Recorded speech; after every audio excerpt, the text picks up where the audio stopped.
Well, I've got the truck all loaded up and I've got the trailer on. Now I'm gonna head over to the eastern side of the state because there's a guy over there with some roof trusses that he's looking to get rid of, and my uncle knows him, I guess. So basically I'm getting them for free. All I gotta do is go pick them up. So I've attached the flatbed and I'm gonna start heading over soon. We're gonna go pick them up. They're 30-foot trusses, and I'm not totally sure what I would use them to build with yet. I would kind of like to build sort of like a garage slash machine shed, kind of small deal. They're 30-foot trusses and there's 16 of them, so at 24-inch spacing I think it worked out to be like a 32 by 30-foot shed, which is pretty decent size for me. So anyway, when I get the money around, I'm probably gonna try to build it. I don't have the money for it right now, but being as that the roof trusses are free, it's really hard to say no. So yeah, I'm gonna head out and I gotta fill the truck up in Platteville, then I'm gonna head over to, it's over by Burlington, and yeah, I'm gonna be staying over in Kenosha for the weekend, so I'm gonna probably drop the trailer off. We're gonna load them up, and then when I leave on Saturday, I'm probably just gonna come through and hook up the trailer again and come back home.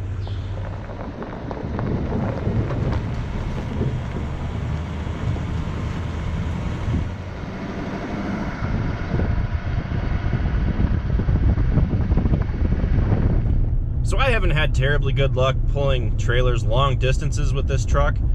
Usually anything over 100 miles is usually when something goes wrong. So I'm kind of hoping that by calling this now that I'll jinx myself into not having something go wrong.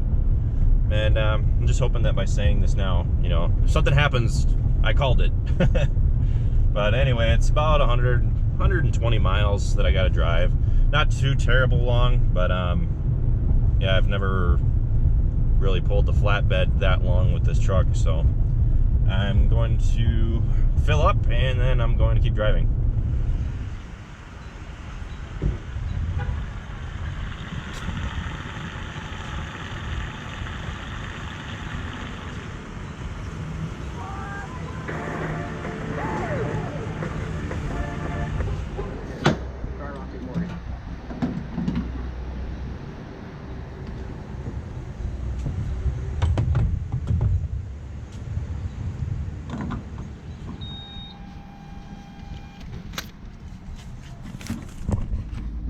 Free car wash. All right.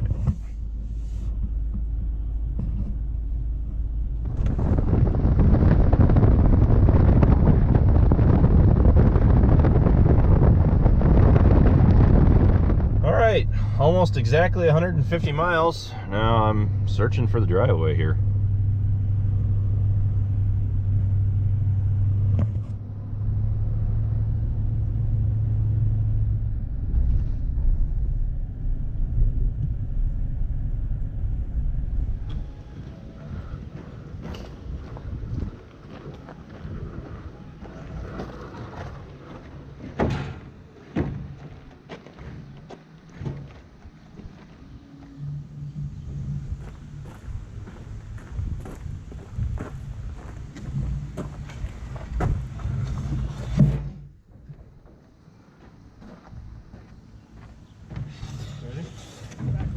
Guys. Okay.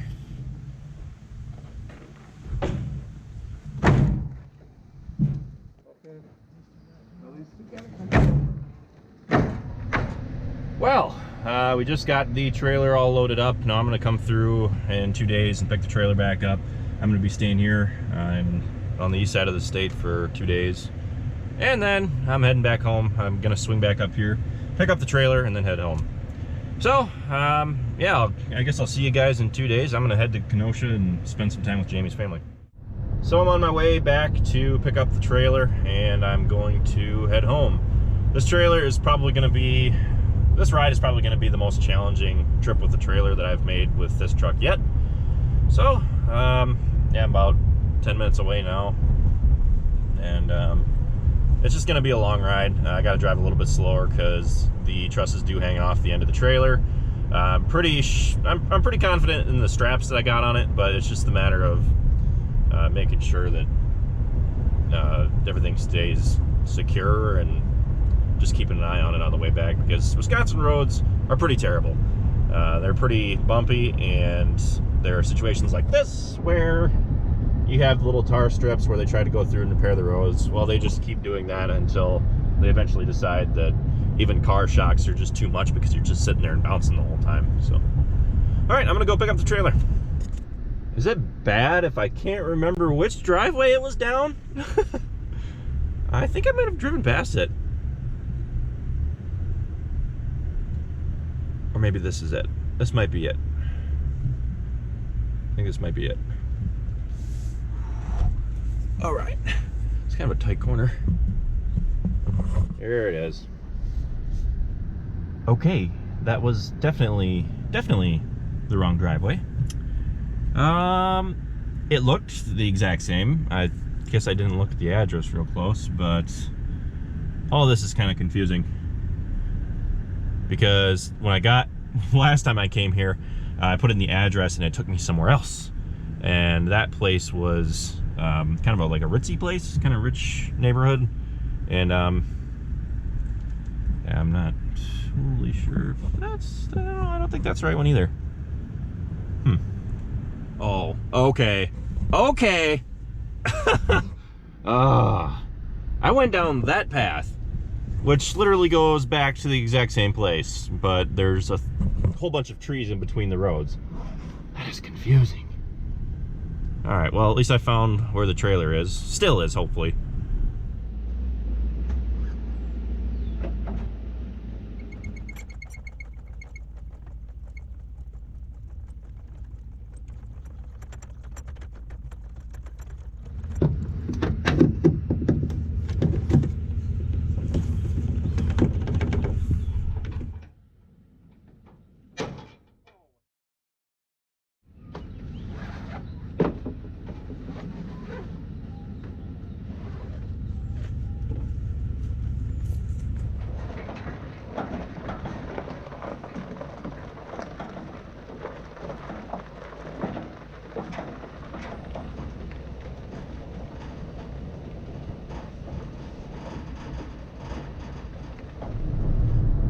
Well, one of the straps broke when I went to secure it, but I had to reposition one of the straps so that way it was more evenly distributing the weight across the weight of the trailer, and it was more secure that way. But yeah, I'm not totally sure what caused it to break like that. I went back and checked it and it was loose, and it just popped right off. So, oh well, I guess. Just as long as everything stays secure. I mean, I can tell that they've shifted around just a little bit, but as long as they stay, you know, within an inch or so of where I put them, I'm not too worried about it. So I've got about 100 miles left to go. Not totally sure. I'm trying to get home before the sun goes down, because after the sun goes down, you need to have a red light on the back of the trailer, and I just have a red flag. I could probably jimmy rig something if I really had to, but I'd like to be home before the sun goes down.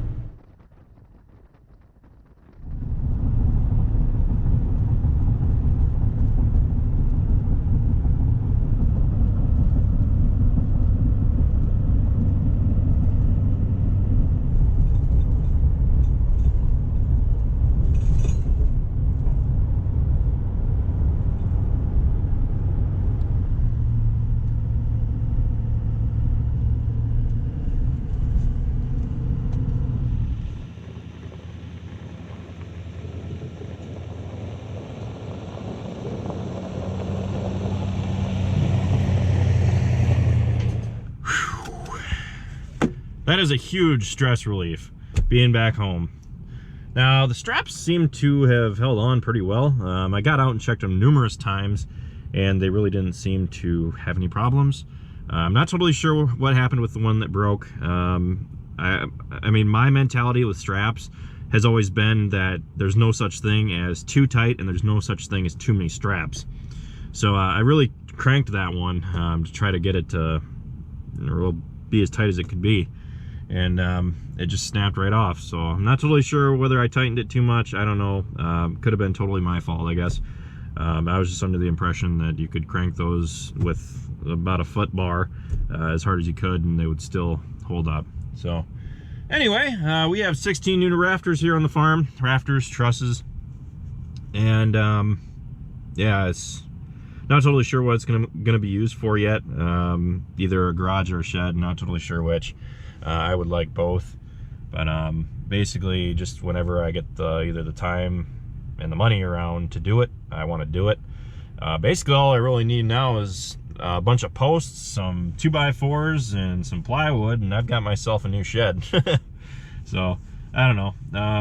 I think the trip overall went pretty smoothly. Didn't have any issues. I mean, especially considering like the spot that I traveled across last time, when the trailer came unhooked and hit the tailgate, I was just like grabbing the steering wheel as hard as I could because I was really hoping that nothing would go wrong right there, and nothing happened. So I took the long way home.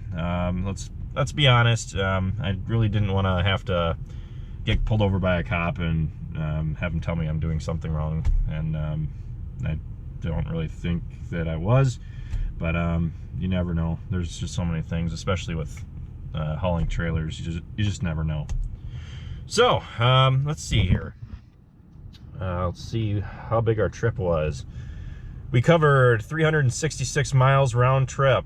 We averaged 14 miles to the gallon, and our average speed was 40 miles per hour.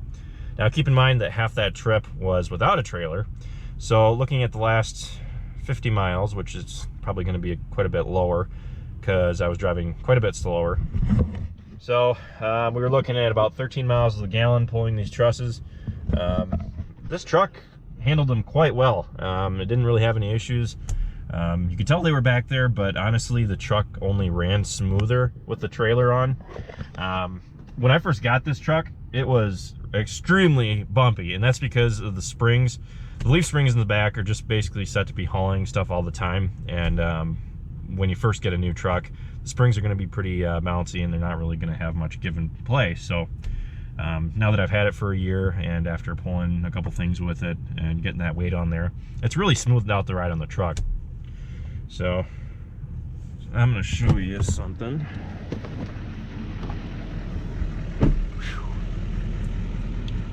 That's not what I meant to do. So now we have these little stoppers in here that you're looking at. That would be this, and this is a feature that's, at least to my knowledge, pretty exclusive to 1-ton trucks. And if you get a little bit too much weight on your truck, what those will do is they'll actually keep the truck from settling anymore. And it's kind of meant as more like a, I don't know how to put it, more of like a way to keep the truck from getting too low to the ground, you could say. So anyway, looks pretty good. I'm gonna unhook the trailer here. I've got to attend my nephew's baptism in the morning. Looking forward to that. But yeah, 16 new rafters. Pretty successful trip. So just in case I wasn't real clear on what roof trusses are. Roof trusses are what support the weight of the roof. They are what give your roof the shape that it has. Traditional style trusses like this are basically just a giant T. The reason that I got these for free is because the guy who actually ordered them ordered cathedral style roof trusses, which are essentially like a higher rising truss. If you're looking to have more clearance space, you definitely want to have a higher clearance truss. And these trusses actually were made wrong. They're cathedral for half of it, but then the other half dips back down and just kind of goes straight across again. And he said that he was unhappy with that. He needs the extra clearance space to get something into his garage. So my uncle knew him and works with him, so he hooked me up with these trusses. I hope that was not thunder. But anyway, yes, basically what goes on top of these is a sheet of plywood or chipboard, and then you put on your roofing shingles. Underneath, they can basically just be open, especially in like a shed or a garage. Depending on what we're going to do with it, who really knows. I'm really looking forward to eventually using these things, though I can't really give an exact time or date when we will use them. So I just want to give Kurt Manufacturing a quick shout out for making a reliable gooseneck ball for my truck that I can rely on compared to the hitch ball that broke last time from another company. So anyway, now it is time to announce the winner of last week's giveaway. Yes, we are still doing giveaways. All you have to do to enter our giveaway to win a How Farms Work hat is make a comment in the comment section down below. So let's go ahead and pick the winner from last week. All right, the video last week was testing the John Deere 7600. And all right, let me just pick here. Now the winner is picked completely at random. There's nothing that I do to kind of pick out the winner. It's all just random, and the winners are all selected from a group of commenters. So we have the winner, Fred D. His comment was, just think of the fun you and Travis could have with a bulldozer or track loader. I totally agree, Fred. I think that Travis and I could probably get into a lot of trouble with a bulldozer or a track loader. And yeah, the pastures out here would be pretty spick and span, if you know what I'm saying. So with that, Fred, be sure to email us at howfarmswork@gmail.com. Give us your information in order to receive your hat. Don't forget that, just a little reminder that if you're interested in winning a How Farms Work hat next week, be sure to leave a comment down in the comment section. So with that, I'll let you all go. If you guys have any questions, be sure to ask them down in the comment section. I'll do my best to answer them as I can. But as I said before, my nephew's baptism in the morning, so I'm going to be a little bit busy until the afternoon today. So with that, I'll let you all go. Thank you for watching this video. Be sure to check out all of our other ones. Be sure to like, comment, subscribe, and be sure to check us out on Facebook, Instagram, Twitter, and Snapchat, all How Farms Work, and I'll see you next time.